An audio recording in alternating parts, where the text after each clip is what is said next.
Champions trophy के लिए जो पाकिस्तान का स्क्वाड अनाउंस हुआ है उसमें 3 सिलेक्शन ऐसी हैं जिस पर बहुत बड़े क्वेश्चन मार्क हैं। सिलेक्शन कमेटी के मेंबरान भी इन 3 प्लेयर्स को नहीं लेना चाह रहे थे, इन पर बड़ी डिबेट हुई। ये 3 सिलेक्शन कौन सी थी जिसमें आकिब और सिलेक्शन कमेटी आमने सामने हुए, किसकी बात मानी गई और ये फहीम अशरफ को अचानक से किसकी पर्ची पे टीम में शामिल किया गया, इसके बारे में जो खबरें हैं वो मैं आपसे शेयर करने लगा हूँ। देखिए, एक तो इसमें अगर आप देखो पाकिस्तान टीम तो उसमें पाकिस्तान ने बैकअप कीपर के तौर पे उस्मान को लिया है और बताया ये जा रहा है कि उस्मान पाकिस्तान के बैकअप कीपर भी हैं और बैकअप ओपनर भी हैं। लेकिन दूसरी तरफ मोहम्मद रिजवान ये बात पहले ही कर चुके हैं कि पाकिस्तान को अगर बैकअप ओपनर चाहिए होगा तो उसके लिए मैं अवेलेबल हूँ, यानी बाबर और फखर के साथ। तो इसका मतलब है कि उस्मान की सिलेक्शन इसमें बनती नहीं थी। उस्मान की जगह पे पाकिस्तान अगर यहाँ पे इरफान नियाजी को ऐड कर लेता तो इरफान नियाजी ज्यादा यूटिलिटी प्रोवाइड करते। अब जो बैकअप कीपर की जहां तक बात है तो बैकअप कीपर के लिए स्क्वाड में होना जरूरी नहीं है। आपके पास जो 4 रिजर्व होने थे जो आपके कैंप में होने हैं उनमें से किसी से भी आप वहां पर कीपिंग करवा सकते हैं, तो ये कोई इतनी बड़ी बात नहीं थी। आप उस्मान को 4 रिजर्व में भी रख सकते थे, लेकिन इरफान अगर होते तो उससे आपको कॉम्बिनेशन बेहतर होता। आपको नीचे के नंबर्स के लिए अभी आपके पास खुशदिल के अलावा कोई ऑप्शन ही नहीं है जो नंबर 6 नंबर 7 पे एक्सेलरेट करने के लिए जिनको आप इस्तेमाल कर सकें। तो इरफान नियाजी होते तो आपका जो एक्सेलरेशन वाला नंबर है वो बेहतर होता और सिलेक्शन कमेटी चाह रही थी इरफान नियाजी को लेना।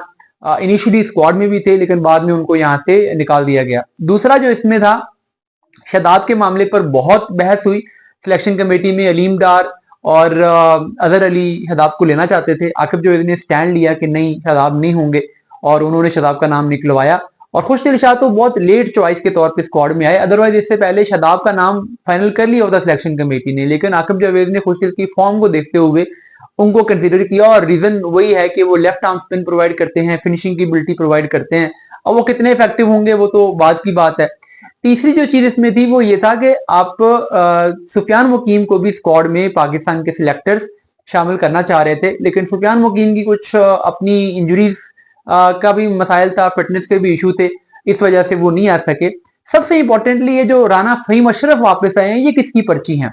देखिए, पाकिस्तान में आमिर जमाल को बुलाया गया बांग्लादेश प्रीमियर लीग से, शामिल नहीं किया गया। आखिरी लम्हात में फहीम अशरफ आ गए। अब ये फहीम अशरफ वाली जो कहानी खुल रही है वो ये है कि जो कप्तान मोहम्मद रिजवान हैं उन्होंने इंसिस्ट किया कि नहीं, मुझे फहीम अशरफ चाहिए, मुझे फहीम अशरफ दें।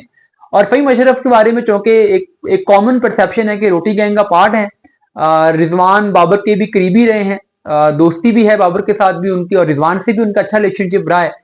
तो रिजवान के इंसिस्ट करने पर कि जी फहीम अशरफ होंगे तो वो इसमें होंगे। आकिब जावेद जो थे वो खबरें ये हैं कि वो इनिशियली थोड़े से रिलेक्टेंट थे उनको खिलाने के लिए, लेकिन जब वो बाकी सब बात आकिब जावेद की मानेंगे तो यहाँ पर फिर रिजवान ने स्टैंड लिया कि नहीं जी फहीम अशरफ को लेके आए।